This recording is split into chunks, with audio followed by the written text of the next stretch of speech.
যারা ভালো মানুষ জীবনে কারো ক্ষতি করে না, সারা জীবন সবার ভালো করার চেষ্টা করে, তাদের জীবনেই বেশি কষ্ট, তাদের জীবনে বেশি দুঃখ। কেন? ওই যে ভগবান বলেছে যে আমাকে ভালোবাসতে গেলে তোমাকে পথের কাঙাল হতে হবে, তবু যদি না ছাড়ে আমার পাঁচ, তারপর হই আমি তার দাসী অনুদাস।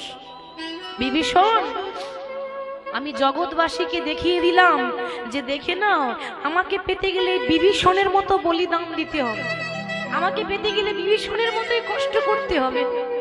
আচ্ছা বিভীষণ, আমি তো তোমার সবকিছু কেড়ে নিলাম, বলো তুমি কি চাও? গাড়ি বাড়ি টাকা পয়সা যা বলবে তাই দেব। বিভীষণ বলল, প্রভু তুমি গাড়ি বাড়ি যতই দাও, আমার আসল ধন, আমার মানিক চলে গেল, আমার তরুণী চলে গেল, আমাকে বাবা বলে ডাকার মতো আমার ছেলেটা তো রইল না। তুমি চারতলা বাড়ি দিল, আমি যে আমার সন্তানের সুখটা পেলাম না দয়াময়। আমার চোখের সামনে আমার ছেলে চলে গেল, আর আমি এমন হতভাগ্য পিতা যে দাঁড়িয়ে দাঁড়িয়ে দেখলাম, কিন্তু কিছু করতে পারলাম না। বিভীষণ, বলো তুমি কি চাও? তুমি দিতে পারবে? বেশ, তবে দাও, আমার ইচ্ছাটা পূর্ণ করে দাও। এজন্যই তো আমার ছেলে চলে গেল, এজন্যই তো আমার বাবা বলে ডাকার মতো রইল না, এজন্যই তো সন্তানের সুখ পেলাম না। বড় জনম বলে যদি কোনো জনম থাকে, আশীর্বাদ করো আমার এই ছেলে যেন আবার জন্ম নিয়ে তোমার চরণ সেবা করতে পারে। তথাস্তু, তাই হবে। তবে এজন্যই নয়, এজন্যই তো আমি রাম, এরপরে আসছে দাপর যুগ, আমি হব বৃন্দাবনে কৃষ্ণ, আর তোমার ছেলে তরুণী, সে হবে আমার সব থেকে প্রিয় বন্ধু, আমার সব থেকে প্রিয় সখা, নাম হবে সুবল সখা। ভগবানের সব থেকে প্রিয় বন্ধুকে সুবল। দেখুন নামটা কত সুন্দর। হ্যাঁ গো, যে মরার আগে সুবল বলে, রাম নাম বলে, তার নাম সুবল হবে না তো কি হবে? এখানে প্রমাণ পাওয়া গেল, জন্ম হোক যেথা সেথা, কর্ম ভালো চায়। মানুষ কর্মে বড় হয়, মানুষ জাতিতে বড় হয় না, মানুষ বয়সে বড় হয় না, কর্মতে বড় হয়। সে 5 বছরের ছেলে হতে পারে, যার হয় তার 9ই হয়, আর যার হয় না তার 90ও হয় না। সে প্রমাণ দিয়ে গেল, ওরে ভগবানকে পেতে গেলে ক্ষমতা লাগে না, তাকে আকুল সুরে ডাকিলে নাকি তারে পাওয়া যায়। আকুল সুরে ডাকলে নাকি তারে পাওয়া যায়, তারে আকুল সুরে ডাকিলে নাকি তারে পাওয়া যায়। আকুল সুরে ডাকলে নাকি তারে পাওয়া যায়। ও মনে ভক্তি দি ডাকিলে নাকি তারে পাওয়া যায়। ও মনে ভক্তি দিয়ে ডাকলে নাকি তারে পাওয়া যায়। ভক্তি দিয়ে ডাকলে নাকি তারে পাওয়া যায়। ও মনে ভক্তি দিয়ে ডাকলে নাকি তারে পাওয়া যায়। আকুল সুরে ডাকিলে নাকি তারে পাওয়া যায়। আকুল সুরে ডাকলে নাকি তারে পাওয়া যায়। আকুল সুরে ডাকলে নাকি তারে পাওয়া যায়। তাহলে সেই গৌর হরি আমার ওই বৃন্দাবনের বোঝের বাঁকা কৃষ্ণই তো গৌর হয়েছিল। আজকে ভক্তগণকে সঙ্গে করে নিয়ে নাম প্রেমে মাতোয়ারা হয়ে আছেন কোথায়? নবদ্বীপে। ওই জন্য বলছে যে আকাশের শোভা চন্দ্র যেমন, রাতের শোভা তারা, আকাশের শোভা চাঁদ যেমন, রাতের শোভা তারা, ব্রজের শোভা কৃষ্ণ চন্দ্র, নদিয়ার শোভা গোরা। ব্রাহ্মণের পৈতে শোভা, এক একজনের তো এক একটা শোভা আছে। ব্রাহ্মণের গলায় পৈতে শোভা, যোগীর শোভা হলো মাথার জটা, বৈষ্ণবের তিলক শোভা, নারীর শোভা হলো সিন্দুরের ফোঁটা। সরোবরে পদ্মের শোভা, পদ্মের শোভা হলো অলি, আর হরিবাসরের শোভা হলো আমার গৌর ভক্ত মণ্ডলী। তাই গৌর হরি, তাই গৌর হরির নাম প্রেমে মাতোয়ারা কেমন ভাবে নাম গাইছে বলে, ভক্ত মোর বদন ভরে গাউরে মন, হরে কৃষ্ণ নাম। আচ্ছা, আমার লক্ষ্মী মায়েদের বলছে, ওই পেছনে সবাই উলুধ্বনি হবে, হবে বেশ, একটু লক্ষ্মী মায়ের মতো উলুধ্বনি করে দেন তো জোর করে। বাহ, খুব সুন্দর হয়েছে। এবার সবাই গাইবো, তোরা দেখবি যদি আয় সোনার নদী আই, সচি মাতার ধুলালিয়া নেচে। তোরা দেখবি যদি আই সোনার নদী আই, সচি মাতার ধুলালিয়া নেচে নেচে যায়। তোরা দেখবি যদি আয় সোনার নদী আই, সচি মাতার ধুলালিয়া নেচে নেচে। তোরা দেখবি যদি আয় সোনার নদী আয়, সচি মাতার ধুলালিয়া নেচে নেচে যায়। দেখবি যদি আই সোনার নদী আই, সচি মাতার ধুলালিয়া নেচে নেচে যায়।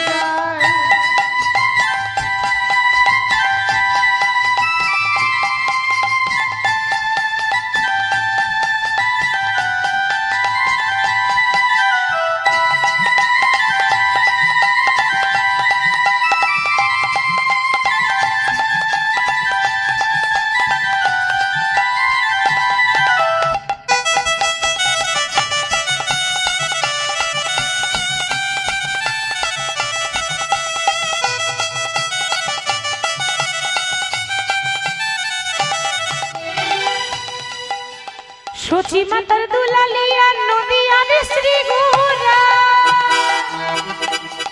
ভক্ত মন চিত ছোড়া ভক্ত মনোহরা। সচি মাতার ধুলালিয়া নদিয়ার শ্রী গোরা, ভক্ত মনোচিত তোরা ভক্ত মনোহরা। সচি মায়ের দুলালিয়া নদিয়ার শ্রী গোরা, ভক্ত মন চিত ছোড়া ভক্ত মনোহরা। সচি মাতার দোলালিয়া নদিয়া শ্রী ঘোরা, ভক্ত মনোচিত চোরা ভক্ত মনোহরা। দেখি সবাই বাহু তুলে, তোরা দেখবি যদি আয় সোনার নদী আই, সচি মায়ের ধুলালিয়া নেচে নেচে। তোরা দেখবি যদি আই সোনার নদী আই, সচি মাতার ধুলালিয়া নেচে নেচে যায়। তোরা দেখবি যদি আয় সোনার নদী আয়, সচি মাতার দোলালিয়া নেচে নেচে তোরা যায়। দেখবি যদি আই সোনার নদী আই, সচি মাতার ধুলালিয়া নেচে নেচে যায়।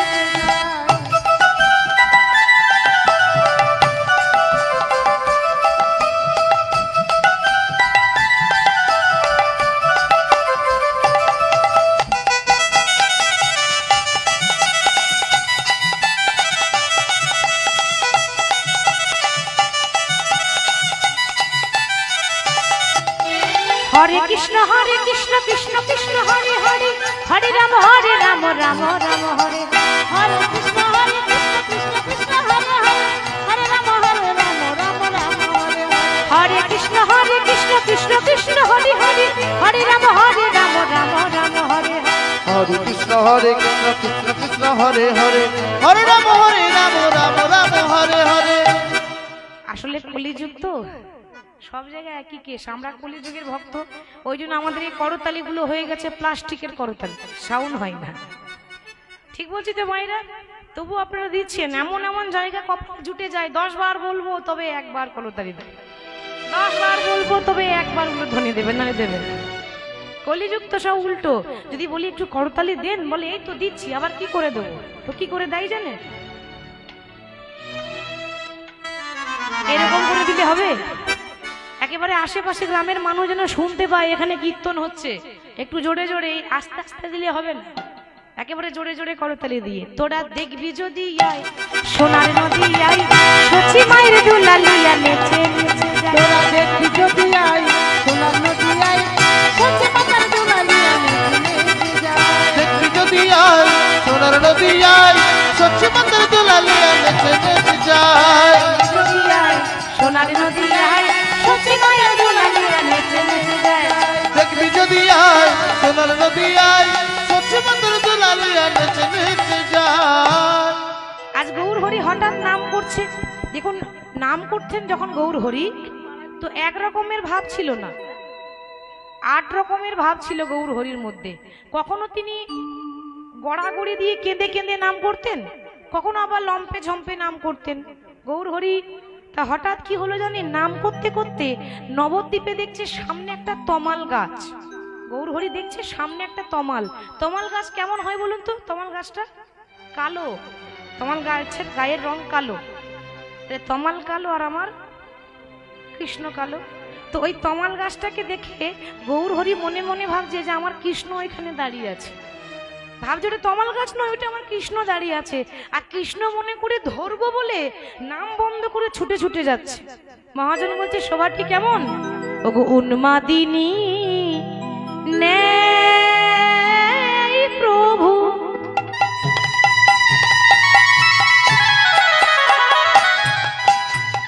গৌর হরি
দাঁড়ায় কেন?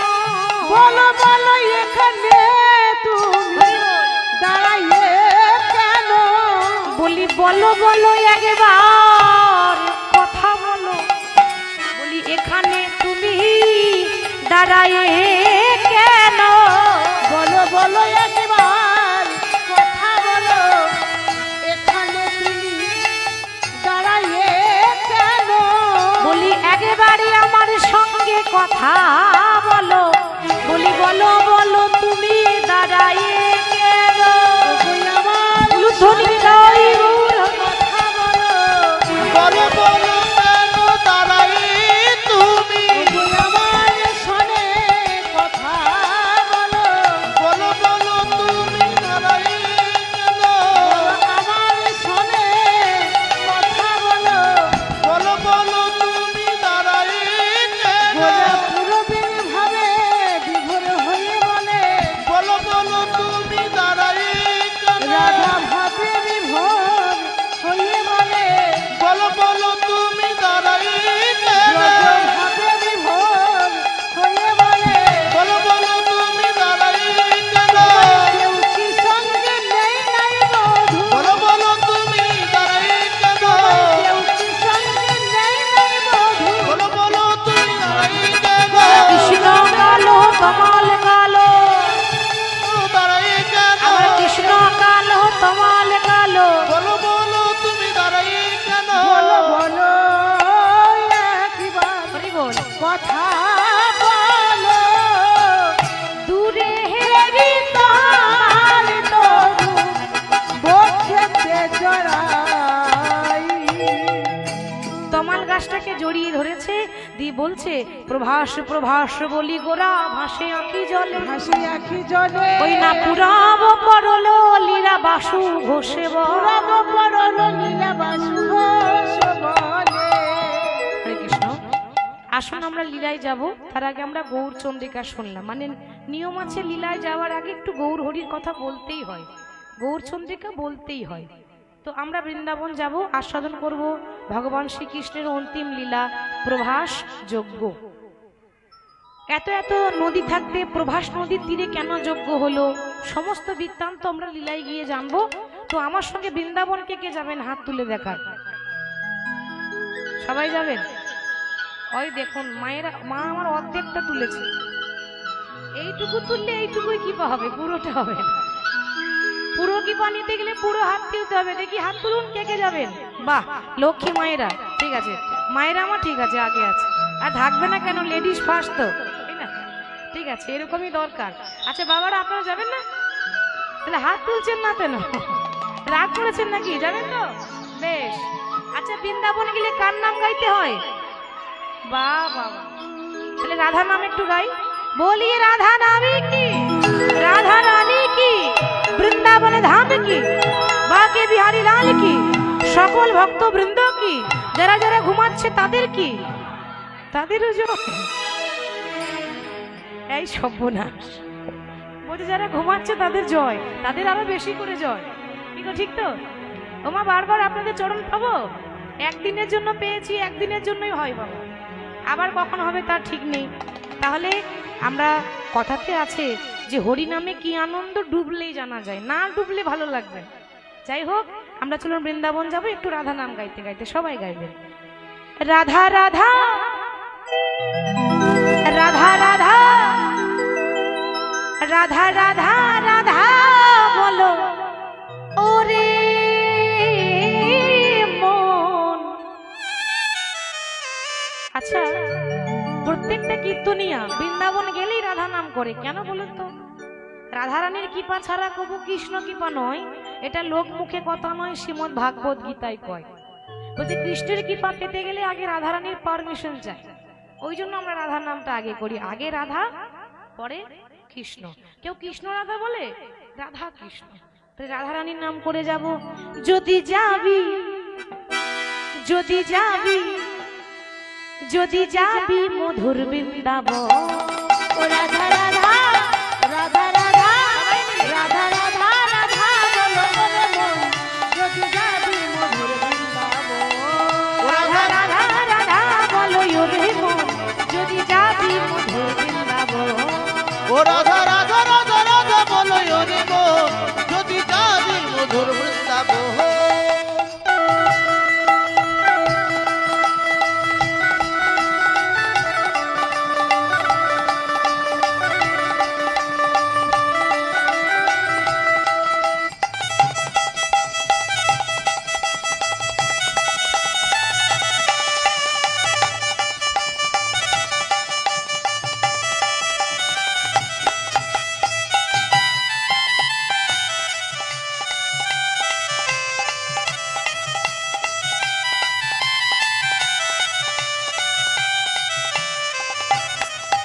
ও রাধা নামের দুই অক্ষরে না জানি সুধা।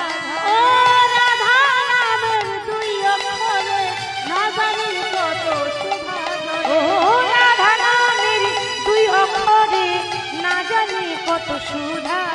ও রাধা নামে দুই অক্ষরে না জানি কত সুধা ঝরে।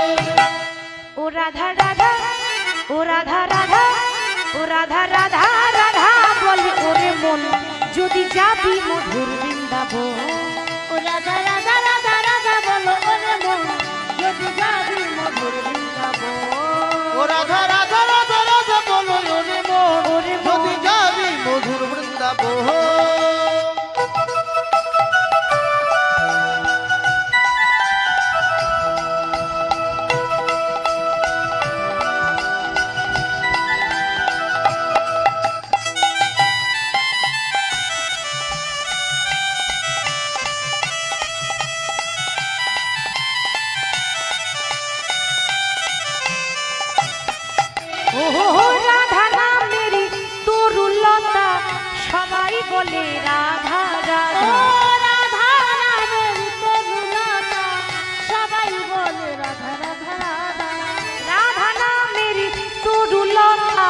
সবাই বলে রাধা রাধা। ও রাধা নামের তরুলতা সবাই বলে রাধা রাধা। তরুলতা মানে গাছ, ছোট গাছ থেকে শুরু করে বড় সব একেবারে পাতায় পাতায় এরকম করে রাধা রাধা করছে। তাহলে আমরাও করব রাধা রাধা রাধা রাধা রাধা রাধা রাধা বলে ওরে মন যদি যাবি মধুর বৃন্দাবন। ও রাধা রাধা রাধা রাধা বলো ওরে মন যদি যাবি মধুর বৃন্দাবন। ও রাধা রাধা রাধা রাধা বলো ওরে মন যদি যাবি মধুর বৃন্দাবন। বলো রাধে রাধে ও রাধে রাধে। আস্তে আস্তে অনেক হয়েছে, তোমরা যা গাইছো তোমাদের থেকে মায়েরা অনেক ভালো গাইছে। আচ্ছা মায়েরা আপনারা গাইবেন, ওরা তো প্রত্যেক দিনই গায়, ওদের তো প্রত্যেকদিনই একই কাজ নাকি? বেশ, আমি আগে বলি তারপর আপনারা বলবেন রাধে রাধে, সবাই কিন্তু বাবারা বলবেন।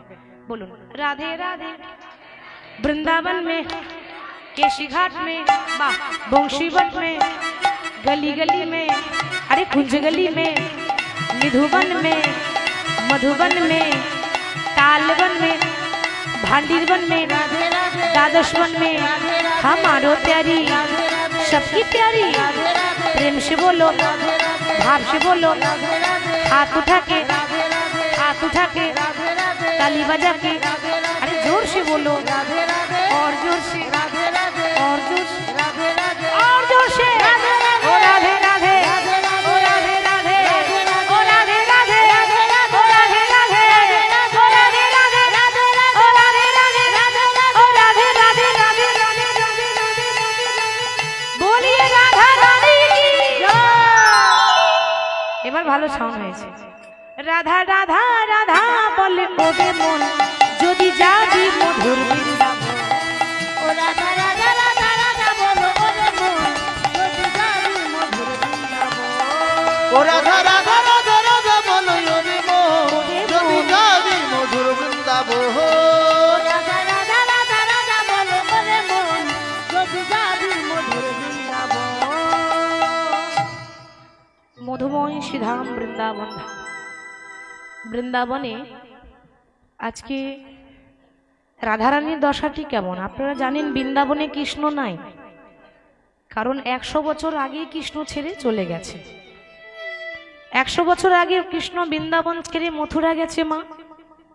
মথুরা থেকে গেছে গুজরাটে দ্বারকার মন্দিরে, দ্বারকার রাজা হয়ে আছে।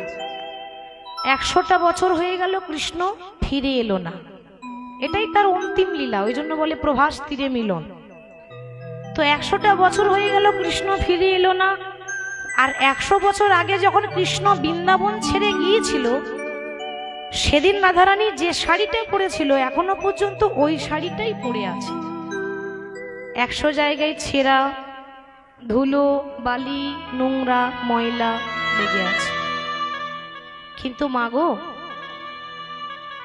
কাপড়ের মধ্যে ময়লা থাকতে পারে, মনের মধ্যে ময়লা ছিল না। কাপড়ের মধ্যে নোংরা ছিল, মনের মধ্যে তো ছিল না। রাধারানী তো রাজার ঘরের মেয়ে, আবার রাজার ঘরের মেয়ে হওয়ার পরেও সে একজনের ঘরের বৌমা, সেখানে তো খাওয়া পড়ার অভাব নেই। সে তো পারতো পরতে ভালো শাড়ি, কিন্তু পারেনি কেন জানেন? দেহ ছেড়ে যদি প্রাণকে আলাদা করা হয়, একটা শরীর থেকে তার আত্মাটাকে যদি আলাদা করে দেওয়া হয়, দেহটার আর দাম থাকে? আত্মা চলে গেল কি দেহটা পড়ে রইল। ঠিক সেরকম রাধারানীর প্রাণ হচ্ছে কৃষ্ণ। সখীরা বারবার বলতো, ওরে তুই কি নিজের একটু যত্ন নিবি না? ওরে নিজেকে একটু সাজগুজ কর। বলে সখী, কাজ কি ভূষণে আমার, কাজ কি ভূষণে আমার, মন যা করে শ্যামের তরে আমার স্বামী তাহা জানে। কাজ কি ভূষণে, পড়ে লাভ কি? যার জন্য পড়তাম সে তো নেই। আমি পড়লে আমাকে দেখে আমার গোবিন্দের আনন্দ হতো যে আমার রায় কত সুন্দর সেজে এসেছে। তো যার জন্য এত কিছু সেই তো নেই, কার জন্য সাজবো? সাজতে ভালো লাগবে? যার জন্য জীবনের সাজ নারীর, সে যদি না থাকে কার জন্য সাজবো সই? তো রাধারানী আজকে ধুলাই গড়াগড়ি দিয়ে কামছে, ধুলাই গড়াগড়ি দিয়ে বলছে, বধূ ত্রেতা যুগে রাম যখন বনবাসে গেল তখন একা যায়নি, মা সীতাকে সঙ্গে করে নিয়ে গেছিল। কি বাবা যায়নি? মা সীতাকে সঙ্গে করে নিয়ে গেল, তাকে ফেলে দিয়ে যায়নি।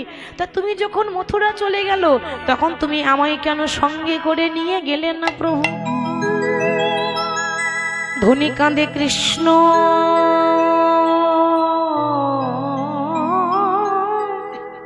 কৃষ্ণ বলে, কৃষ্ণ বলে কাঁদিছি,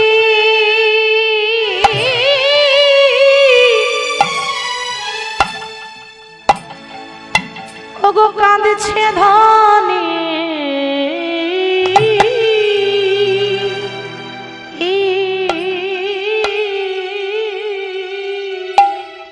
আজি কৃষ্ণ বলে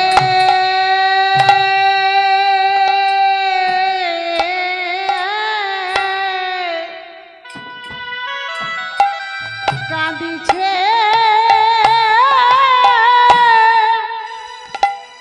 ধনী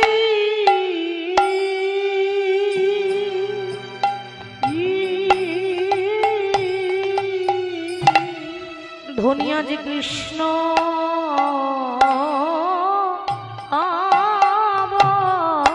বলে,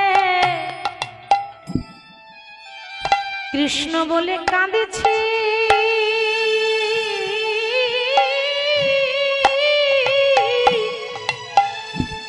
আজ দেখো কাঁদেছে ধনে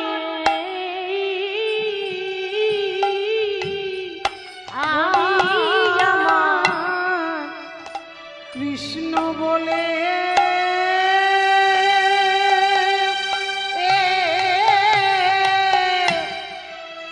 কাঁদিছে ধনী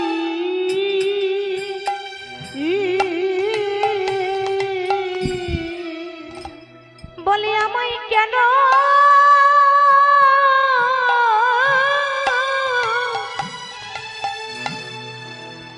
আমায় কেন সঙ্গে নিয়ে গেলে না?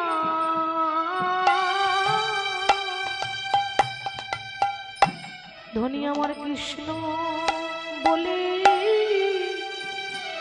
আজ কাঁদেছে ধনী, আমায় কেন সঙ্গে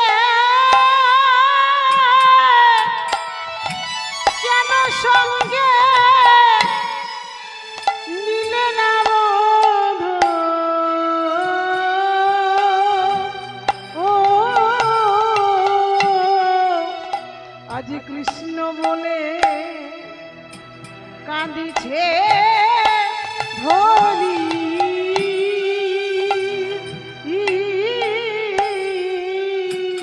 ও বধূ আমিও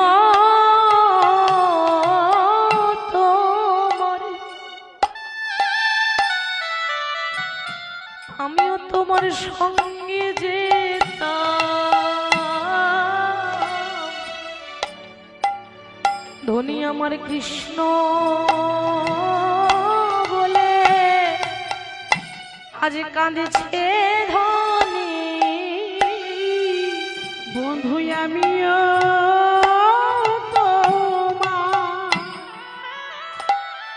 তোমার সঙ্গে যেতাম,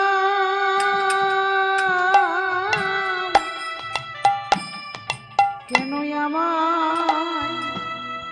আমায় সঙ্গে মিলে না বধূ?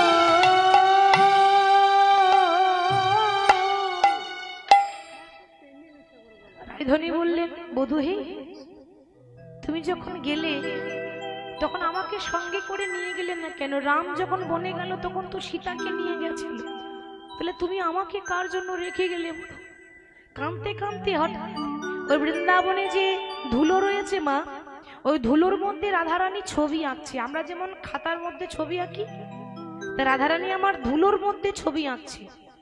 ছবি আঁকার একটা নিয়ম আছে বাবা, হয় চরণ থেকে আঁকতে হয়, আনালে বদন থেকে আঁকতে হয়। শুরু করতে গেলে হয় চরণ থেকে আঁকে কেউ, আবার কেউ দেখবেন ওপর থেকে আস্তে আস্তে আঁকতে আঁকতে আসে।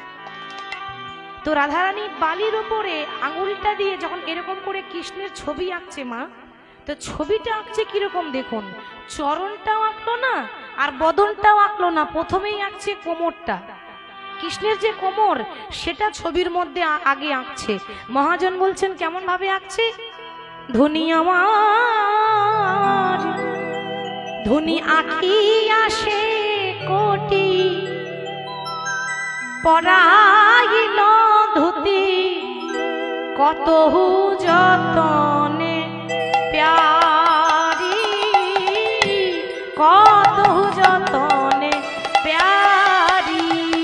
বায়া কি আগে কোটি, পরাইল ধুতি কত যতনে প্যারি, কত যতনে প্যারি। ধনিয়া কি আসে কোটি,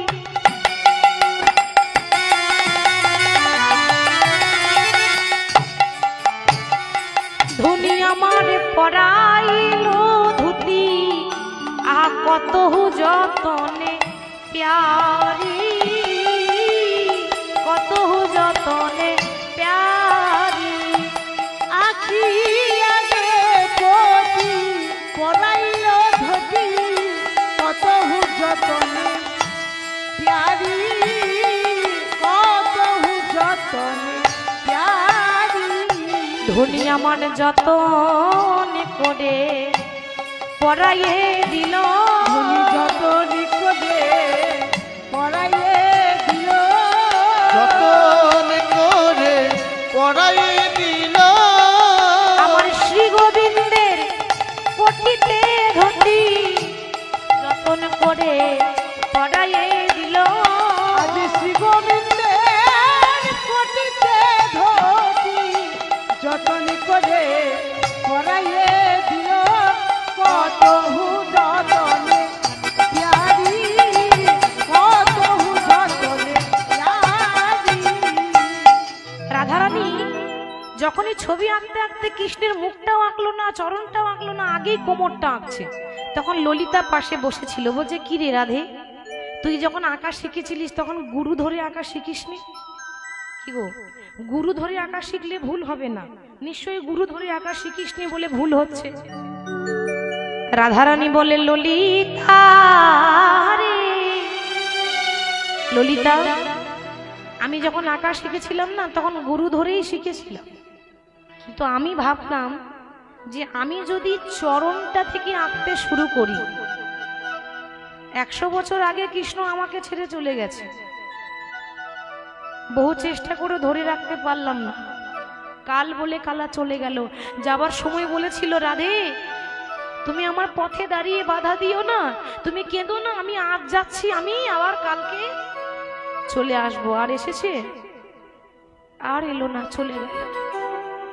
100 বছর আগে কৃষ্ণ তো ছেড়ে চলে গেল, এখন যদি ছবিটার মধ্যে আগে যদি চরণটা আঁকি, আর এই চরণটা পেয়ে যদি এই ছবিটাই আমাকে ছেড়ে চলে যায়, তাহলে বলতে পারিস ওরে কি নিয়ে আমি আমি ঘরে থাকিব, কি নিয়ে আমি ঘরে থাকিব, ওরে কি নিয়ে আমি ঘরে থাকিব, কি নিয়ে আমি ঘরে থাকিব। ওরে চরণে পেলে যদি চিত্র চলে যায়, কি নিয়ে আমি ঘরে থাকিব, চরণে পেলে যদি চিত্র চলে যায়, হরি কি বল। নিয়ে আমি ঘরে থাকিব। তাহলে ভাবছেন কত ভালোবাসা ছিল, কত ভক্তি ছিল। বাবা মীরাবাই বলেছিলেন যে ভগবানকে পেতে গেলে বিনা প্রেম সে নাহি মিলে নন্দলালা, বিনা প্রেম সে, মানে তাকে ভালো না বাসলে তাকে পাওয়া যায় না। তাহলে কত ভালোবাসা, যদি ছবিটা চলে যায় তাহলে আমি কি নিয়ে থাকবো, আমার আপন বলতে কিছু নেই, ছবিটাই এই মুহূর্তে আছে। তাহলে কত বড় ভক্ত। ওমা এত সুন্দর একটা মানব জন্ম পেয়েছি, ভগবান কথা বলার জন্য এত সুন্দর একটা বদন দিয়েছে, শোনার জন্য দুটো কান দিয়েছে, গোবিন্দের চরণ সেবা দেওয়ার মতো দুটো হাত দিয়েছে, মন্দিরে হেঁটে যাওয়ার মতো দুটো চরণ দিয়েছে। এরপরে বলি ভগবান তুমি আমায় কি দিলে, ভগবান কি দেয়নি বলুন? সবই তো দিচ্ছে মা, আমরা কাজে লাগাতে পারি না। এই হাত দিয়েছে কৃষ্ণ চরণ সেবা করলে। হাতের শোভা কখন হয়? মোটা মোটা চুড়ি পরলে হাতের শোভা বাড়বে? বাড়বে না। সাজানো হবে, তবে বাইরেরটাই সাজানো হবে, ভেতর সাজানো হবে না। তাহলে হাতের শোভা মোটা মোটা চুড়ি পরলে হয় না। হাতের শোভা গোবিন্দের চরণ যদি ধরতে পারি তবে হাতগুলোর দাম থাকবে, নালে থাকবে না। মহাভারতের কথা, মহাভারতে একবার ভগবান কৃষ্ণ পঞ্চ পাণ্ডবের মধ্যে সব থেকে যে বড় ভাই, কি নাম ছিল? যুধিষ্ঠির। সবাই বলতো বাবা ধর্মরাজ যুধিষ্ঠির, তাই না? ধর্মরাজ মানে খুব ধর্মের জোর ছিল, জীবনও মিথ্যা বলেনি, সারা জীবন সত্যি বলতো। কষ্ট পেত, কাঁদতে হতো, ঠিক আছে, মিথ্যা বলতো না। তো পঞ্চ পাণ্ডবের মধ্যে সব থেকে যে বড় ভাই, তার কাছে সকালবেলায় একদিন কৃষ্ণ এসেছে, লক্ষ্য করুন। এসে বলছে, সখা আমার জন্য একটা কাজ করে দেবে? যুধিষ্ঠির বলছে, কি বলছো কৃষ্ণ? আরে তোমার জন্য আমার জীবনটা হাজির আছে, বলো কি করতে হবে। না অন্য কিছু না, আমার একটা কাজ ছিল, তুমি এই বাইরে থেকে একবার ঘুরে এসে আমার জন্য এমন একটা জিনিস এনে দাও যে জিনিসটার কোনো দাম নেই, মানে রাস্তায় পড়ে থাকলেও কেউ তুলে নেবে না, এরকম যদি কোনো জিনিস পাও, মানে যেটা একবারে বেকার, যেটা রাস্তায় পড়ে থাকলেও কেউ নিয়ে যায় না, সেরকম কিছু পেলে আমার জন্য এনে দেবে। যুধিষ্ঠির কম বুদ্ধিমান ছিল না। যুধিষ্ঠির সবার প্রথমেই যাচ্ছে শ্মশানে। ও মায়েরা, একটা কথা বলে রাখি, কথাটা যখন এলো, শ্মশান হচ্ছে পবিত্র জায়গা, শ্মশান হলো শুদ্ধ জায়গা। শাস্ত্রে বলছে যে গয়া, কাশী, মথুরা, বৃন্দাবন তীর্থ ভ্রমণ করলে যা পুণ্য পাওয়া যায়, কোনো মৃতদেহ কাঁধে করে নিয়ে যদি শ্মশান যাত্রা করা হয় তার কিন্তু সেই পুণ্য পাওয়া যায়। ওই জন্য কেউ মারা গেলে সবাই, গ্রামবাসী সবাই যায় না শ্মশানে, এটা পুণ্যের কাজ, যেতে হয়, সেটা পুণ্য হয়, ধর্ম হয়। আর শ্মশান যদি পবিত্র জায়গা না হতো তাহলে এত এত জায়গা থাকতে ওই ভোলানাথ মহেশ্বর শ্মশানে বসে ধ্যান করতো না। শ্মশান শুদ্ধ। আমরা কি বলি, শ্মশানে কি আছে? বুঝি ভূত আছে, এটা আমরা সত্যি ভাবি, কিন্তু আমরা ভয় পাই না, সবাই বলি শ্মশানে ভূত আছে, কিন্তু না, শ্মশানে ভূত নেই। আমাদের মনের ভুল, আমাদের ভয় লাগে, এটা আলাদা কথা। সেখানে সব দেহ যায়, সব দেহ মানে মৃত, তার কাছে কিচ্ছু নেই, পরনে, তার মানে সে কাঙাল হয়ে গেছে। সেখানে কিন্তু কিচ্ছু নেই মা, সেখানে শুধুমাত্র ভোলানাথ মহেশ্বর ধ্যান করে শ্মশানে বসে। অনেকের ধারণা, মাগো